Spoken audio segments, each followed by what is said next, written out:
হৃদয় ভাঙার গজন 1000 টাকা। ব্যস্ত ভাই, জানে সবাই।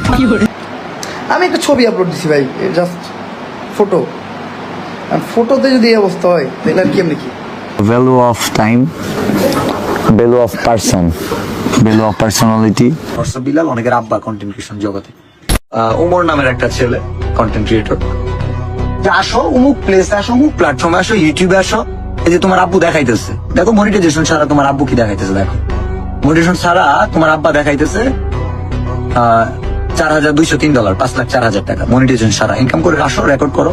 Hello guys, welcome back to Mukul Bhai. তো কেমন আছো কলিজার ভাই ব্রাদাররা? তোমরা তো অলরেডি জানো থটস অফ বিল্লাল এবং ওমর অন ফায়ারের মধ্যে কন্ট্রোভার্সি চলতেছে। কয়েকদিন আগে থটস অফ বিল্লাল একটা বই রিলিজ করেছিল যেটার দাম নির্ধারণ করা হয়েছিল 1000 টাকা। বইটার নাম ছিল হৃদয় ভাঙার গর্জন। আর এই বইকে কেন্দ্র করে ওমর অন ফায়ার একটা ভিডিও বানায়, যার একটা ছবি সে প্রকাশ করে, যেখানে বইয়ের নাম দেওয়া থাকে শয়তান ধরার গর্জন। ভিডিওটা আজকে সন্ধ্যা 6টার সময় আপলোড হবে। যখন আমার ভিডিও তোমরা দেখতেছো তখন হয়তো ওমর ভাইও ভিডিও ছেড়ে দিছে। এখন কথা হচ্ছে থটস অফ বিল্লাল একটা মানবতার ফেরিওয়ালা, সে গরিব দুঃখীদের পাশে এসে দাঁড়ায়। কিন্তু তার এই কর্মকাণ্ডটা দেখে সবাই তাকে পাগল বলে আখ্যায়িত করতেছে। কেনই বা তাকে পাগল বলতেছে, আর তার এই ছোট্ট বইয়ের দাম কেন 1000 টাকা? চলো এবার শুনে আসি থটস অফ বিল্লাল কি বলে, তার বইয়ের দাম কেন এত বেশি। মেসি, নেইমার, CR7 বলের দোকান দিলে, খেলাঘর দিলে 500 টাকার ডিয়ার বলটা 5 লাখ টাকা দিয়ে কেনার লোক আছে। আমি নিজেই একজন ফ্যান তাদের। ওই জায়গা থেকে এটা হচ্ছে ভ্যালু অফ টাইম,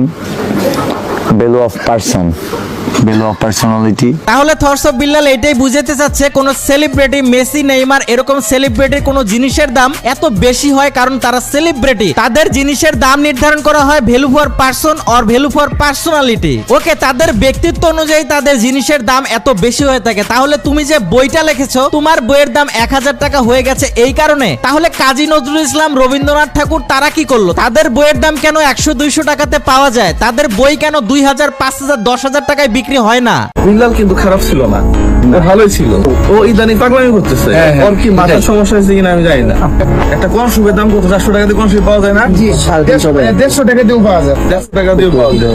তা এখন এটা মনে করেন যে এর মধ্যে সোনা আছে, এইটার দাম 500 হইলেও তো ঠিক ছিল। তুমি জাতির কাছে ক্ষমা চাও। জুয়েল ভাই একটা সুন্দর কথা বলেছে, যেখানে একটা কোরআন শরীফ 150 থেকে 300 টাকাতে পাওয়া যায়, সেখানে এ কোন মহৎ ব্যক্তি হয়ে গেছে যে এর বইয়ের দাম 1000 টাকা কেন ধরা হবে? জুয়েল ভাই বলতেছে আসলে সে পাগল হয়ে গেছে আর জাতির কাছে তাকে ক্ষমা চাইতে বলছে। এবং আরেকটা হাস্যকর জিনিস তোমাদের সাথে শেয়ার করি, তার বইয়ের ভিতরে প্রতিটা পৃষ্ঠায় 2-4 লাইন লেখেই লেখা শেষ। মানে সে একদম বিশ্বকবি রবীন্দ্রনাথ ঠাকুরের নাতি হয়ে গেছে, একমাত্র নাতি। তার 2 লাইন লেখা মানে 2 কোটি লাইনের সমান। এই যে একটা বইয়ে শুধু এইটুকু লেখা, হ্যাঁ এটাই তো, এই তো ওরা পৃষ্ঠার মধ্যে ইচ্ছে করলে এইটুকু লেখা, এটা তো গুগল ট্রান্সলেট করা। হ্যাঁ, তাহলে এই যে একটা পেজের মধ্যে এতটুকু লেখা, কিছুই তো নাই। শুধুই কি বই দিয়ে সে বিজনেস করতেছে তা কিন্তু না, সে তার গায়ে থাকা শার্টটাকেও বেশি দামে সেল দিয়ে গরিবের উপকার করবে বলে ব্যবসা করতেছে। আমার লাল শার্টটা, এই যে শার্টটা বিক্রি করে দিব। বিল্লাল কিন্তু খারাপ ছিল না, ও ভালোই ছিল। ও ইদানিং পাগলামি করতেছে। ওর কি মাথার সমস্যা হয়েছে কিনা আমি জানি না। আসলে কথাটা সত্যি যে বিল্লাল ভাই কিন্তু এতটা খারাপ ছিল না। সে তার ইউটিউবের ইনকাম বা ফেসবুকের ইনকাম দিয়ে, একটা ছবির ইনকাম দিয়ে একজনকে সাহায্য করতো, একটা এতিমকে সাহায্য করতো, একটা ভিডিওর ইনকাম দিয়ে একটা গরিবকে সাহায্য করতো, কাউকে চিকিৎসা করাই দিত। কিন্তু তার ইদানিং ব্যবসার মাইন্ড এমন হয়ে গেছে, সে টাকা খাও শুরু করে দিয়েছে। সে কয়েকটা টাকার মুখ দেখছে, তার টাকার অহংকারে সে থাকতে পারতেছে না। টাকার অহংকার বেশি দিন থাকবে না ভাই, টাকার অহংকার বেশি দিন থাকবে না। অহংকার জিনিসটাই পতনের মূল। থটস অফ বিলাল অনেকের আব্বা কন্টেন্ট ক্রিয়েশন জগতে। থটস অফ বিলাল এর বই নিয়ে কারো যদি কন্টেন্ট হয়, থটস অফ বিলালের ইনকাম নিয়ে কারো যদি কন্টেন্ট হয়, হ্যাঁ, থটস অফ বিলালে অনেকে বলে সাম সাপ্রি সেইট বা সাম সাপ্রি টোল্ড আস। আমাদের কি বলে জানেন? আমি কি কারো নিয়ে কন্টেন্ট বানাই? আমি কি কারো নাম নিয়ে কন্টেন্ট বানাই? না ভাই, তুই গু খাস। তোর যদি জিজ্ঞানো হয় তুই কি খাইলি, তুই বলবি না। তুই বলবি কি আমি খাইছি কোনোদিন কি বলছি না? যেখানে বিল্লাল লাইভে এসে নিজেকে বাপ দাবি করতেছে, আরো বলতেছে যে ছাপড়িগুলো আমাকে নিয়ে কি ভিডিও বানায়, আবার তুই তুকারিও করতেছে, আবার ছাপড়ি বলে গু খেয়ে ভিডিও দিলে আবার সেটা স্বীকার করতে চায় না, মানে এগুলা বলে এত অপমান করতেছে। অথচ অপর দিকে কিন্তু ওমর ভাই তাকে একটা গালিও দেয় নাই, উল্টা আরো ওমর ভাইয়ের কমেন্টে যারা গালাগালি করতেছে তাদেরকে বারণ করে দিতেছে যে তোমরা কেউ গালি দিও না, এইটা কাজটা তোমরা কইরো না। তো দেখো তার মন মাইন্ডটা দেখো আর ওমরের মন মাইন্ডটা দেখো। ভাই একজন গালি দিলে তারা সবাই গালি দিও না, দয়া করে প্লিজ, এটা আমি রিকোয়েস্ট, আমার রিকোয়েস্ট তোমরা রাখো ভাই। এই যে তোমরা গালি করো এটা করো না ভাই, হ্যাঁ এটা প্লিজ করো না। ওরা আর কেউ গালি দিও না, আমার কাছে খারাপ লাগে ভাই। মানে একজন আমার একটা কিছু কইলে তুমি যেভাবে গালি দাও, এটা আমার খারাপ লাগে। আর ওমরের সাথে লাগতে আসছে টিকটক থেকে, মানে টিকটকে ওমরের সাথে লড়াই। ওমর তো ডিরেক্ট বলে দিছে যে এইসব টিকটকারের সাথে এখন লড়াই করতে হচ্ছে, কি আর বলবো। টিকটকে জাস্ট হাইটা ভিডিও দিল সেটাও ভাইরাল, মানে টিকটকে যে কন্টেন্ট দিবা ওইটাই ভাইরাল, আসলে এটা রিয়েল। তাই ওমর ভাই ডিরেক্ট বলে দিছে পারলে আমার সাথে ইউটিউবে এসে খেলো, টিকটকে খেলে লাভ নাই। আমি ইউটিউবে ভিডিও বানাই, ইউটিউবে খেলো আমার লগে, তা পারবো না। ওরা যে খেলে টিকটকে, কারণ টিকটকে হাইটা ভিডিও বানাইলো ভিউ হয়। ইউটিউবে খেলো, আমি ইউটিউবে খেলাম।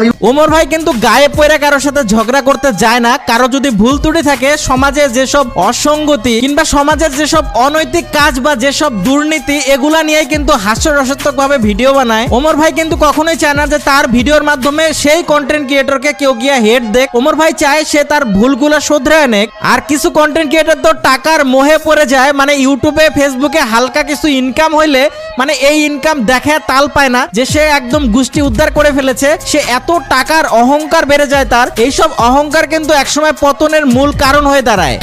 উমর নামের একটা ছেলে কন্টেন্ট ক্রিয়েটর, আসো অমুক প্লেসে আসো, অমুক প্ল্যাটফর্মে আসো, ইউটিউবে আসো, এই যে তোমার আব্বু দেখাইতেছে, দেখো মনিটাইজেশন ছাড়া তোমার আব্বু কি দেখাইতেছে, দেখো মনিটাইজেশন ছাড়া তোমার আব্বা দেখাইতেছে $4,203, 5,04,000 টাকা মনিটাইজেশন ছাড়া ইনকাম করে আসো, রেকর্ড করো। আর তুমি টাকার অহংকার করো, ভালো কথা, তুমি এত ইনকাম করছো, টাকার অহংকার করো, তুমি বালসিরো যেটা করো, কিন্তু বাট তুমি টাকার অহংকারের পাশাপাশি নিজেকে যে বাপ বলে দাবি করতেছো, নিজেকে যে বাপ বলতেছো, এইসব বাপ বলা বন্ধ করো, ঠিক আছে? কাউকে এইসব অপমানিত করা বন্ধ করো, আর এইসব তাকে শুধরাইতে হবে। এই যে ইউটিউবে তার ইনকাম গুলো, ফেসবুকে ইনকাম গুলো, এগুলো নিয়ে অহংকার করা যাবে না। তার টি শার্ট গুলো এইগুলা বেশি দামে সেল দিয়ে মানুষের ক্ষতি করা যাবে না। তারপরে তার বইটা এত বেশি দামে বিক্রি করে মানুষের ক্ষতি করা যাবে না। এতে করে মানুষের সাথে কিন্তু সে স্ক্যাম করতেছে কিংবা মানুষের টাকা সে হাতায় নিচ্ছে, এটা কিন্তু কখনোই করা যাবে না। এতে করে জনগণের ক্ষতি হচ্ছে, তো এইটা কখনোই করা যাবে না। আমরা চাই তুমি ভালো পথে ফিরে আসো, কিন্তু এইসব গালাগালি করে কখনো মার্কেট পাওয়া যায় না। ওমর ভাইকে এরকম গালাগালি করবা না বা ওমর ভাইকে ছোট করে কিছু বলবা না। ওমর ভাই কিন্তু তোমার ভালো জিনিসটাই তুলে ধরছে তার ভিডিওতে। আজকের ভিডিওটা দেখলেই তোমরা বুঝতে পারবা যে ওমর ভাই সেই বইটা সম্পর্কে এমন ভাবে উপস্থাপন করছে যাতে করে নেক্সট টাইমে এই ধরনের কেউ ব্যবসা না করে। রোস্টিং না কইরা, রোস্টিং করি দেখে আমার এত ফলোয়ার, এটা সেটা। আমার ফলোয়ার যেটি অগমাতায় এই জ্ঞান আছে, ওদের এই নলেজ আছে যে রোস্টিং একটা কন্টেন্ট। আমি কিন্তু রোস্টিং করি না, আমি আবারও কিন্তু আমি রোস্টিং করি না, কিন্তু যে কইবা আমি রোস্টিং করি, আমি রোস্টিংই করি। কিছু পারলে কইরা খাও। তো এই জন্য আমি বলি সবাই ভালো পথে আসো, আবার সবাই ভালো হয়ে যাও। আমি জানি বিল্লাল ভাইও ভালো একটা মানুষ, সে আবারও ভালো পথে চলে আসুক, আগের মতো হয়ে যাক। আরেকটা অ্যানাউন্সমেন্ট তোমাদেরকে দিয়ে দেই, ওমর ভাই কিন্তু লাইভে জানায় দিছে যে আজকের ভিডিওতে, আজকে সন্ধ্যা 6টায় যে ভিডিওটা আসতেছে, এই ভিডিওতে গেমিং চ্যানেল অ্যানাউন্সমেন্ট করে দিবে। আর গেমিং চ্যানেলে তোমরা গিয়ে উড়াধুরা সাপোর্ট দিবা, কেননা আমাদের গেমিং কমিউনিটিতে আবারও ফিরে আসতেছে আমাদের প্রিয় ওমর ভাই। ও আরেকটা জিনিস, ভালো ভালো কথা একজন মনে করছে, আগামীকালকে হয়তো আমি আমার গেমিং চ্যানেলের অ্যানাউন্সমেন্ট করে দিব। মানে গেমিং চ্যানেল আগামীকালকে আমার গেমিং চ্যানেলের অ্যানাউন্সমেন্টটা হয়ে যাবে। তাই বুঝতে হবে আগামীকালকে আমাদের গেমিং চ্যানেলের অ্যানাউন্সমেন্ট আমরা করে ফেলতেছি। তারপর গেমিং চ্যানেলে যদি অ্যানাউন্সমেন্ট করি, গেমিং চ্যানেলে কত সাবস্ক্রাইবার হতে পারে আগামীকালকে আমি আমার মেইন চ্যানেলের ভিডিওর সাথে গেমিং চ্যানেল অ্যানাউন্সটা করতে যেতেছি। কারণ যেহেতু অনেক দিন ধরে ভিডিও দিই নাই, আর মেইন চ্যানেলের কাজের কারণে গেমিং চ্যানেলটাও খুলতে পারি নাই, তো সবাই অনেক বেশি করতেছে, মানে বলতেছে, তার জন্য গেমিং চ্যানেলটা আমার চিন্তা ভাবনা একসাথেই খুলে ফেলবো।